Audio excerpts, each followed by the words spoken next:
Salut les mecs, aujourd'hui grâce à Tonton Matt nous allons découvrir le Arma Nero Big Rock Crew Cab 4x4 3S BLX RTR Ready Turn Brushless Monster Truck de chez Arma. Ce petit bestiau sur la boîte là, il a l'air super sympa. Il a quelque chose que j'aime bien aussi, ce qu'on a sur le Losi Tenacity ou sur le ECX Rucus, c'est un anthrax long pour un MT110. Souvent les MT110 ont un anthrax relativement court, donc de 295 à peu près, mais ça devient vite chiant à rouler, surtout avec les puissances qu'on a actuellement, parce qu'on se retrouve toujours sur 2 roues arrière, 2 roues avant. Là on a un anthrax de buggy 325 mm, c'est la même base que évidemment leur Short Curse 1 dixième 4x4 et que le buggy en 3S, Arma Typhon en 3S, qui n'a évidemment rien à voir avec le 6S, ça n'est pas du tout la même solidité. Ce que j'aime bien là, c'est qu'on a un budget un peu plus petit, on a une machine quand même bien pensée. Ce que je leur reproche, c'est qu'ils sont partis full plastique. On a vraiment cardan plastoc, amorto plastoc, et on a même les couronnes et les pignons d'attaque en plastoc. Ça, ils t'en parlent pas. Ils te le disent pas, et c'est ce qui ne me plaît pas. Sur le carton, ils te disent juste que tu as les pignons super solides en métal pour les diffs. Il n'y a aucune allusion au plastique. On te dit ici sur le côté que les diffs de cette version sont beaucoup plus gros que les versions 6S. Ah, tu te dis vache, voilà. Et là les gamins quoi? Les gamins ils vont se dire ouais je peux faire plus le débile avec cet engin qu'avec le 6S puisque je les diffs encore plus gros. Sauf que c'est du plastoc. Pour l'instant personne n'a eu spécialement de soucis avec. Mais je trouve ça moyen. J'aurais préféré franchement d'avoir les diffs en ferraille. Voir que ce soit écrit dessus. Mais évidemment, ils ne vont pas te le dire. Donc ça c'est quelque chose qui me chiffonne un peu. Après, si ces cardans sont aussi solides et bien foutus que ceux du Super Ocray, j'avais vraiment des doutes sur le Super Ocray. On est en 8S, on a fait une dizaine de packs. Les cardans n'ont absolument pas bougé. Je suis très satisfait du plastique. Et ça, c'est l'empreinte Horizon Hobby. Ce qui me plaît moins de l'empreinte Horizon Hobby, c'est les notices. Tu as ici une grosse notice, mais dans cette notice, il n'y a que la mise en route en plein de langues différentes. Là, ils t'ont mis un gros catalogue. Et la chose qui nous intéresse vraiment le plus, à la Losi RTR. Voilà, super. Une pauvre feuille à la noix. Évidemment, tu peux aller sur le net, mais genre, si déjà il te file une notice avec, les mecs arrêtez de nous faire des merdes pareilles. On veut pas de ces bouses là.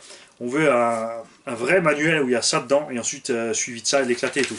Évidemment, pour des gens comme moi, ceci est clair et limpide. Pour un débutant, c'est n'importe quoi. On a sur cette mini feuille aussi, dans le pur style Ikea, une notice où il n'y a rien écrit comme ça, c'est vraiment dans toutes les langues, il te dit juste A, B, C, D, pour sortir les éléments. Ça, pour moi, c'est pareil, c'est compréhensible. Pour un petit jeune, ce ne sera pas forcément compréhensible, ni même pour un employé de bureau ou certains fonctionnaires de la mairie ou des impôts, voire les instituts. Alors, je trouve super sympa qu'on peut accéder rapidement, par exemple, à la transmission centrale. Là, reste ici parmi nous. Ce cadran central est télescopique. Il y a un ressort dedans, tu le comprimes, tu le sors. Ensuite, tu enlèves deux vis par le dessous ou une. On va voir ça ensemble. Tu as un petit clip là à enlever, tu enlèves ta transmission centrale. Tu as 4 ou 5 petites vis à enlever pour enlever vario, servo, récepteur. Vario évidemment au Boeing, ça c'est bien. Bon, c'est écrit BLX 100, mais c'est pas un 100 ampères, c'est comme le BLX 185, c'est pas un 185 ampères. Le servo, là tu dis c'est cool, c'est le servo Arma 15 kg. Eh ben non, on sait pas pourquoi ils sont descendus à 7 kg. Ça c'est dommage. Vu qu'ils faisaient déjà le 15, pourquoi pas mettre le 15 partout? Même si c'est overkill dans un dixième, ça aurait été super cool.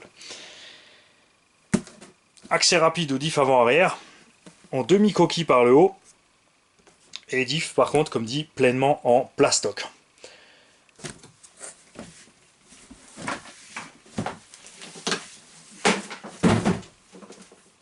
Quoi? Comment ça, il le sort pas? Mais si, je vais vous sortir. Alors, sur cette machine, il n'y a pas tout dessus, puisque Matt a déjà démonté certaines choses. Il y a des choses qu'il veut déjà tout de suite améliorer.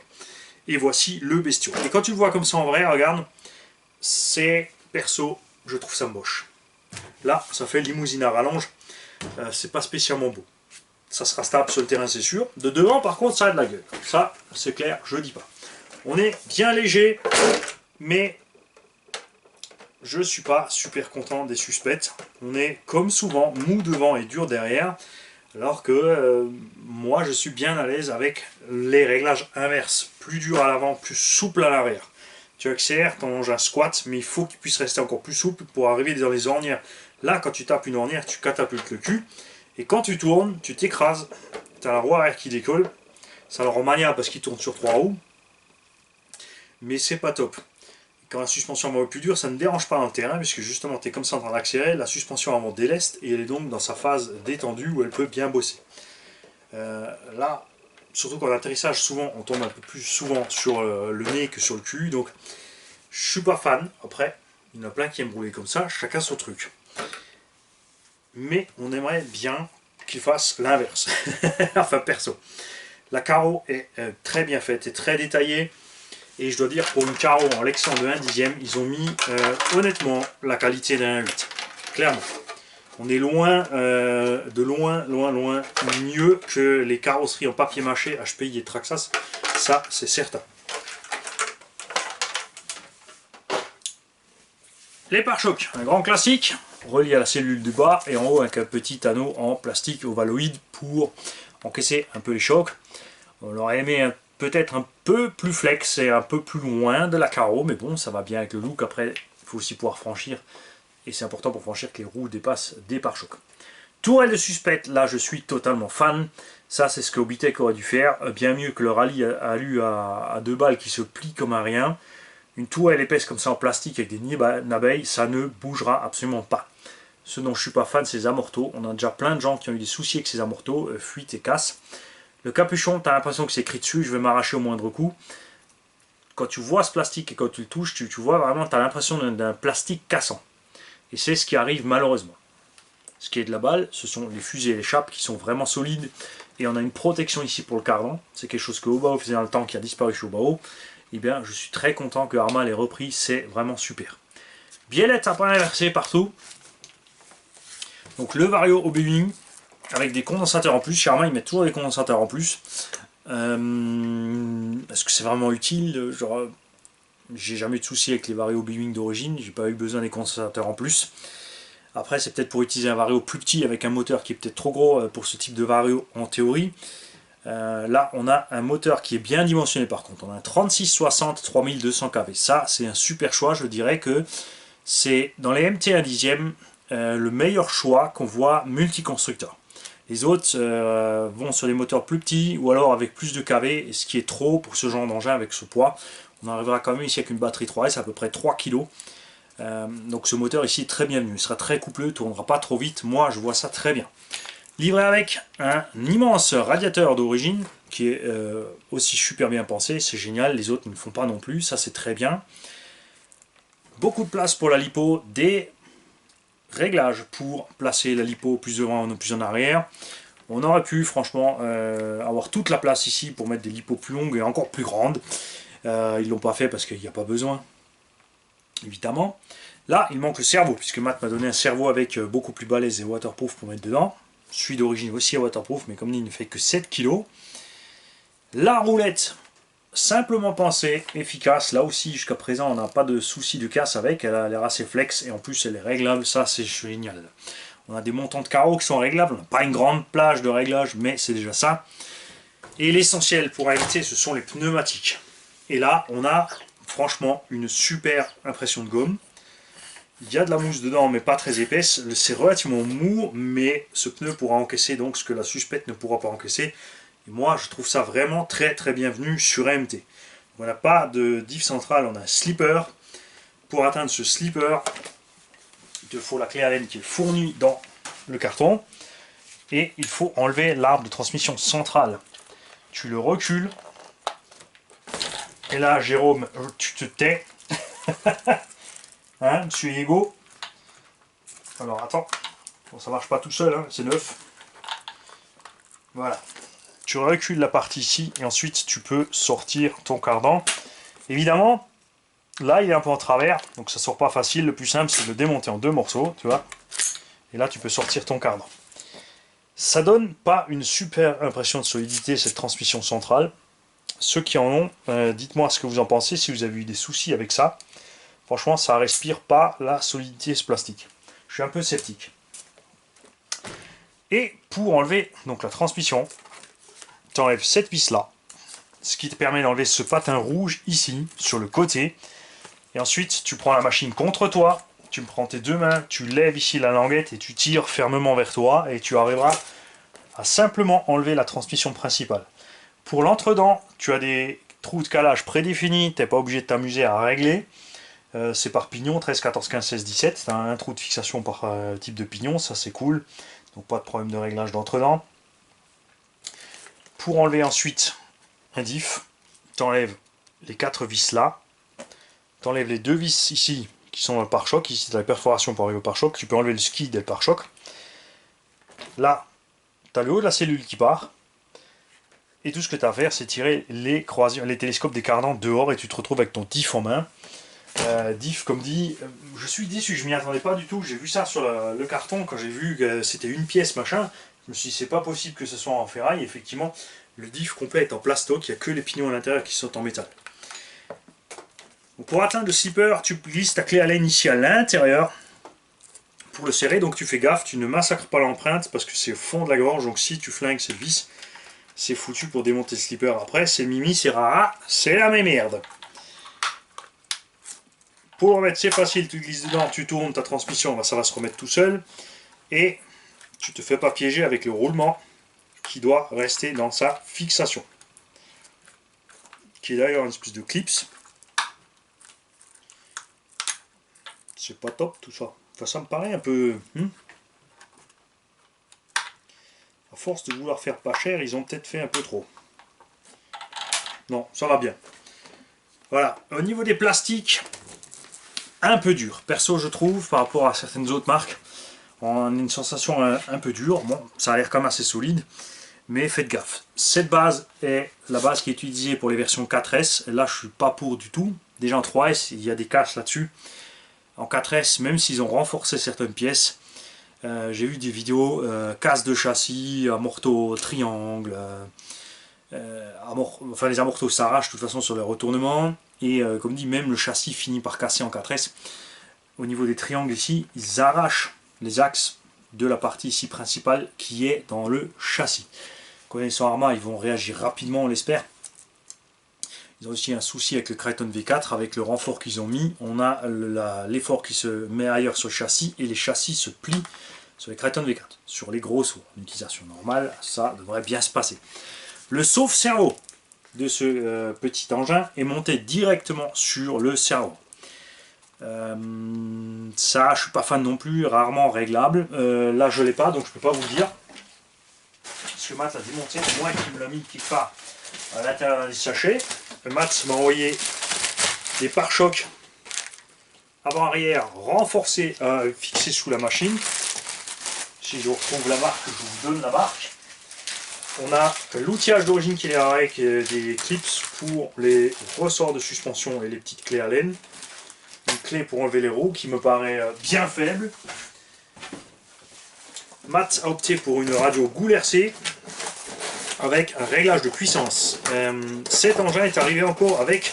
On a déjà les nouveaux IC5, mais on a de toute évidence encore livré avec la vieille radio Arrma, dont je suis pas fan du tout. Elle n'a pas d'antenne, ça c'est cool, mais elle est désagréable en main, elle n'est pas très précise, et surtout au niveau des potards, des neutres et tout, il n'a pas de bruit de puissance. C'est un engin pour débutants, avoir une bride de puissance, pour moi maintenant de nos jours, c'est ce qu'il faut avoir.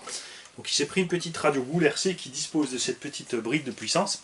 Vous reconnaîtrez bien sûr le look des radios Connect. Certains ont eu des soucis de portée avec ça. Personnellement, moi j'en ai essayé, j'ai eu aucun souci, et plein d'autres aussi. Donc merci de nous donner des retours. C'est très important pour la chaîne d'avoir des retours pour savoir si c'est un problème de certaines séries de fabrication, si c'est systématique, ou si c'est juste vraiment certaines personnes qui n'ont pas eu de bol en chopant ces radios Goul RC. Ceci évidemment n'est pas lié seulement à Goul, hein. Je suis très content d'avoir des retours de tous vos matériaux, les mecs, tout ce que vous roulez, c'est vraiment super sympa de me laisser un retour et de me dire voilà, moi j'ai cassé ça, moi j'ai eu ci, parce que c'est cette expérience commune qui fait que je peux dépanner tout le monde. C'est grâce à vous que je peux dépanner plein de monde, même à distance, même parfois par mail ou juste par simple vidéo, et pas pour d'autres raisons. Matt, il veut aussi une housse de Steam Motor. un petit cerveau JX 21 kg waterproof et des amortos alu. Ah, alors ça c'est des amortos alu mat faible qualité, il va falloir que je vois déjà s'ils sont encore étanches. Ça ressemble fortement à du BSD Racing et compagnie, c'est pas top, ça m'a l'air un peu long aussi. Et je peux te dire d'avance que ces amortos ne seront pas plus solides que ceux qui sont montés. Ça, c'est de la tige qui se plie. Mais c'est toi le boss, c'est ta machine. On va évidemment tenter ça. Et est-ce que tu m'as laissé dans le carton, Matt? Non, tu ne m'as pas laissé le sauve-cerveau, mon très cher Matt. J'ai besoin du sauve-cerveau pour le monter dessus, pour faire les essais. Si je mets une corne de cerveau sur le cerveau ici directement, tu n'auras plus de sauve-cerveau et le cerveau va en prendre plein la tronche. Même si c'est 21 kg et c'est un engin pas trop lourd, il risque d'en souffrir. Donc merci à tous ceux qui ont déjà ceci. Donc il y a le Big Rock, le Granite, tout ça ce sont les mêmes bases. Le petit Senton 3S, le Typhon 3S, etc. Alors ce sont des machines sympathiques, perso, vu la construction, ça devrait tenir le 3S, surtout avec le moteur à faible kV. Moi, je suis sceptique pour l'arme de transmission centrale et les diffs. On a le droit, on a l'autorisation du mat d'aller essayer cette machine quand on l'aura fini. Donc c'est ce qu'on va faire, évidemment on la roulera cool. C'est un engin pour débutants, donc laissez-le à sa place d'engin pour débutants. N'utilisez pas cet engin pour faire du gros bâche et des trucs de folie dans les skateparks. Ce genre d'engin n'est pas conçu pour. Enfin, il n'y a aucun engin d'ailleurs qui est conçu pour faire du skatepark. Il y en a certains qui encaissent, d'autres pas. Moi en tout cas, j'aurais bien aimé avoir des pneus de cette qualité aussi souples que ça sur le vrai Big Rock. Et j'espère aussi que Arma nous prépare un nouveau Arma Nero et Nero Big Rock. Pour plus faire les cantilevers, ils ont qu'à passer sur des suspects normales, ça n'a aucune importance. De toute façon, ils maîtrisaient de toute évidence pas le levier de cantilever et les axes et les efforts de suspension. Donc on espère qu'ils vont nous faire un nouvel engin. Et en parlant de ça, ça c'est quelque chose qui me manque sur cet engin. C'est un MT, mais on a un châssis à fond plat, puisque c'est le châssis buggy et short course. J'aurais aimé, comme sur le Losi Tenacity, un châssis plus haut au centre. Losi Tenacity que j'ai failli me prendre déjà 2-3 fois, je ne l'ai pas encore fait. C'est vrai que maintenant ça serait sympa d'avoir un Tenacity ici, puisqu'on a ici le petit Big Rock pour faire le comparatif entre les deux. Ce que j'aime au Tenacity, c'est le fait que le châssis soit surélevé. Je n'aime pas la trappe d'accès par en dessous pour la lipo. Et ce que j'aime sur le Losi, c'est aussi tous les cardans en métal, les diffs en métal. Les amortos sont aussi en plastique, mais ça fait longtemps qu'ils les ont chez Losi, ils sont vraiment de super qualité, ils sont vraiment très bons. Je dirais même que si certains d'entre vous ont des soucis avec les amortos plastiques sur ces engins, et qui n'ont pas un trop gros budget, qui ne veulent pas s'aventurer à acheter n'importe quoi, chopez-vous tout simplement les amortos Losi pour la série Tenacity. Pour le MT forcément, puisqu'il y a 4 amortos de la même taille. Ou je dis une bêtise. Stop. Est-ce que je dis une bêtise? Faut contrôler. Hein? Alors, nous avons Anthrax 115 mm et Anthrax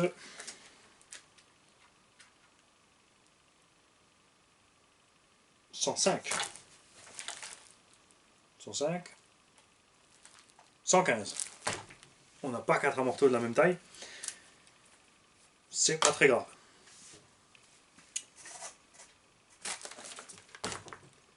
On verra laisser ce que ça donne. Liaison sol, je pense que les pneus vont rattraper un peu ce qui n'est pas super bien fait sur les suspects. Niveau maniabilité roulage, ça devrait bien se passer. Et moi, comme dit, je le répète, je suis vraiment sceptique avec ces diffs en plastoc. C'est vraiment... Les dimensions sont généreuses, mais ça reste du plastoc et on le sent aussi quand on tourne la machine. Évidemment, là, elle est neuve. Je pense que quand elle aura fait un pack ou deux, tout ça sera bien mis en place. On a vraiment cette sensation d'accroche du plastique sur le plastique. Et l'autre chose qu'il va falloir voir, évidemment, c'est avec les montées en température des diffs, c'est pas le genre de truc où on peut enchaîner les packs. Après, le plastique, c'est fantastique. Pour moi, ça va pas être partout. Les éléments de suspension, les bras, tout ça, machin, je suis pleinement content que ces tourelles soient en plastique, par exemple, et pas en ferraille. Ça suffit large, c'est léger, ça tient le choc. Sur la transmission, j'ai un peu peur, mais le Super Rockray nous a prouvé le contraire. ces cardans ils tiennent le coup. Par contre, ils ont des croisiers en ferraille, c'est que le tube qui est en plastoc. Là, c'est quand même tout le croisier en plastique. Quand on sait le nombre de soucis qu'on a déjà eu sur Traxxas, ECX et plein d'autres engins qui ont essayé des cardans plastiques, je me demande vraiment pourquoi ils sont partis sur du cardan plastique. J'espère qu'ils les ont vraiment bien essayé et qu'ils n'ont pas fait l'erreur de beaucoup d'autres constructeurs. Donc moi, pour ma part, dans cette petite série BLX, je dois dire que je préfère le look du granit maintenant que j'ai ce Nero en main. Sur les photos, sur le carton, c'est le Nero qui avait le meilleur look, mais en vrai, en l'ayant en main, surtout par le côté, je peux dire que le granit a le meilleur look. Mais ça, c'est vraiment juste mon avis. Le bleu, néanmoins, est magnifique et la carreau est bien faite. Et moi, je vais mettre à la recherche de ce sauve-cerveau. Contacter Matt, savoir s'il m'a mis le sauve-cerveau là-dedans. On va lui préparer sa machine. Et ensuite, on va lui préparer le craveton qu'il m'a envoyé pour révision d'occasion. Et merci à Matt pour le matos qu'il nous a envoyé pour le garage, évidemment. Salut à tous.